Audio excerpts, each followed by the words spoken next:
अरे नहीं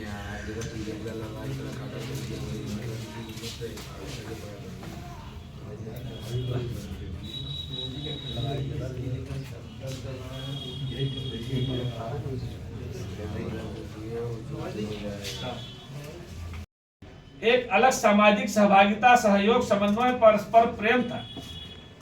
उस प्राकृतिक और भारतीयता का निर्माण करना है और उस निर्माण के लिए विजयादशमी वाले दिन 1925 में राष्ट्रीय स्वयंसेवक संघ की जब स्थापना होती तो एक नई विचारधारा, कांग्रेस के ही पहले पदाधिकारी थे डॉक्टर केशवराम बलराम हेडगेवार जी, लेकिन जब वहां ने उन्होंने देखा कि इस विचारधारा का जो उनकी जो विचारधारा नवनिर्माण और उसका पूरा एक विदेशी के द्वारा उसकी स्थापना किया गया, सारी चीजों को देखकर जहां से हमारा सनातन और हिंदुत्व प्रभावित हो रहा है, इस देश के अंदर दो तरीके की राजनीति चल रही है, अलग होकर हिंदुओं की रक्षा के लिए, सनातन की रक्षा के लिए इस प्रकार की विचारधारा का स्थापना होता है नागपुर में। अब फिर वहां से जब ये चलती है तो पंडित अटल बिहारी वाजपेयी जी संघ के स्वयंसेवक बनते हैं, उसके प्रचारक बनते हैं। फिर वहां से उनको राजनीति के क्षेत्र में भेजा जाता है और जब इस देश के अंदर महात्मा गांधी की हत्या होती है तो देश सदन के अंदर अपनी भी बात रखने वाला कोई हो, इस पे जब चर्चा होता है तो गुरु गोलवलकर जी के समय में ये हुआ कि एक राजनीतिक क्षेत्र में काम करने वाला संगठन हमको चाहिए, हमारे विचारधारा का। तो भारतीय जनसंघ की स्थापना होती है, इसके संस्थापक सदस्यों में अटल बिहारी वाजपेयी जी भी रहे। आगे चल के पंडित जी ने 9 बार ये लोकसभा के और 2 बार राज्यसभा के सदस्य रहे और 1980 में 6 अप्रैल 1980 की जब भारतीय जनता पार्टी की स्थापना होती है, भारतीय जनसंघ से हट बन के फिर भारतीय जनता पार्टी की स्थापना, क्योंकि बीच में जनता पार्टी की सरकार आती है, उसमें 2 राष्ट्र 2 किसान 2 विधान का विषय आता है, तो उसमें भारतीय जनता पार्टी से अलग होकर हम लोग भारतीय जनता पार्टी की सरकार, भारतीय जनता पार्टी का संगठन बनता है और उसके राष्ट्रीय अध्यक्ष बनते हैं। तब से फिर एक शुरुआत होती है। 2 सांसदों वाली इस पार्टी को पंडित अटल बिहारी वाजपेयी जी के साथ सेवनहार के रूप में आदरणीय लाल कृष्ण आडवाणी जी और अटल जी, इन 2 लोगों की जोड़ी थी।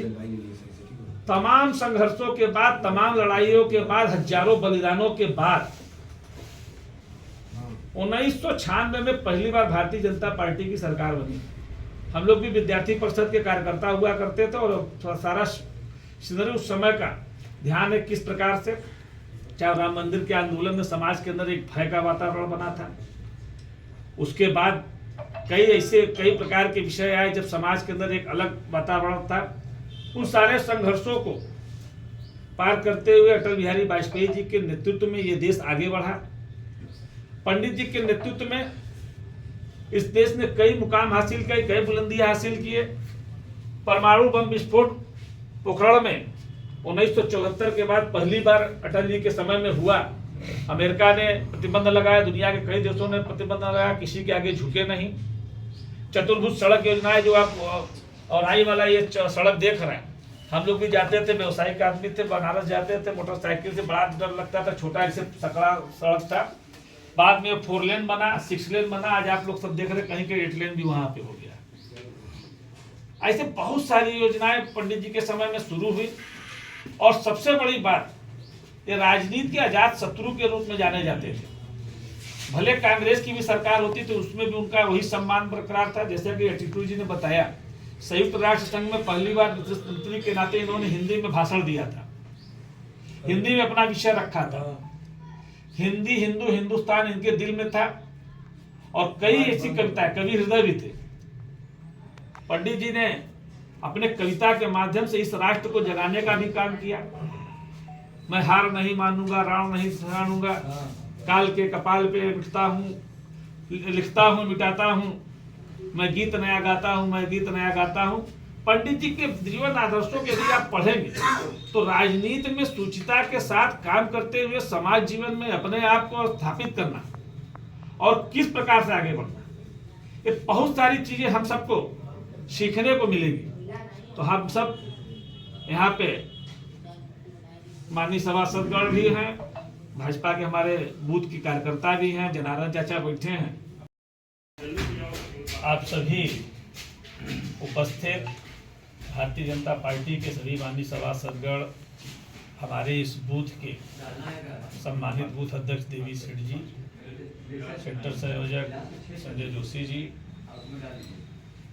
सभी कार्यकर्ता बिंदु, सभी नगर पालिका के लिए अपना जी जान लड़ाकर समाज जीवन में कार्य कर रहे, समाज के अंदर पार्टी की छवि को बनाकर और सब आगे ले जाने का प्रयास कर रहे हैं। आज श्रद्धेय अटल बिहारी जी के जन्म जयंती पर आप सब जानते हैं कि आज कायम कर रहे थे पंडित अटल बिहारी वाजपेयी जी का 101वीं जयंती हम सब यहाँ मना रहे हैं। पंडित अटल बिहारी वाजपेयी जी का जन्म ग्वालियर में 25 दिसंबर 1824 को हुआ था। आज 25 दिसंबर 2025 को हम सब यहाँ पर अपने नगर पालिका कैंप कार्यालय में हम सब यहाँ उपस्थित हैं। आज 101 वर्षों के जीवन का जो उनका हम लोग यहाँ मनाने के लिए उपस्थित हुए हैं। पंडित जी का जो जीवन चरित्र रहा है, पंडित अटल बिहारी वाजपेयी जी का जो जीवन आदर्श रहा है, उनकी जो सोच की दिशा रही है, उसने इस देश को एक नई दिशा देने का काम किया, इस देश का दशा तय करने का काम किया। आप सब जानते हैं इस देश के अंदर 3 विचारधाराएं आजादी के पहले से काम कर रही थी। एक विचारधारा कांग्रेस की थी, दूसरी विचारधारा वामपंथ की थी, तीसरी विचारधारा राष्ट्रीय स्वयंसेवक संघ की थी। भैया कार्यक्रम में अभी बताइए।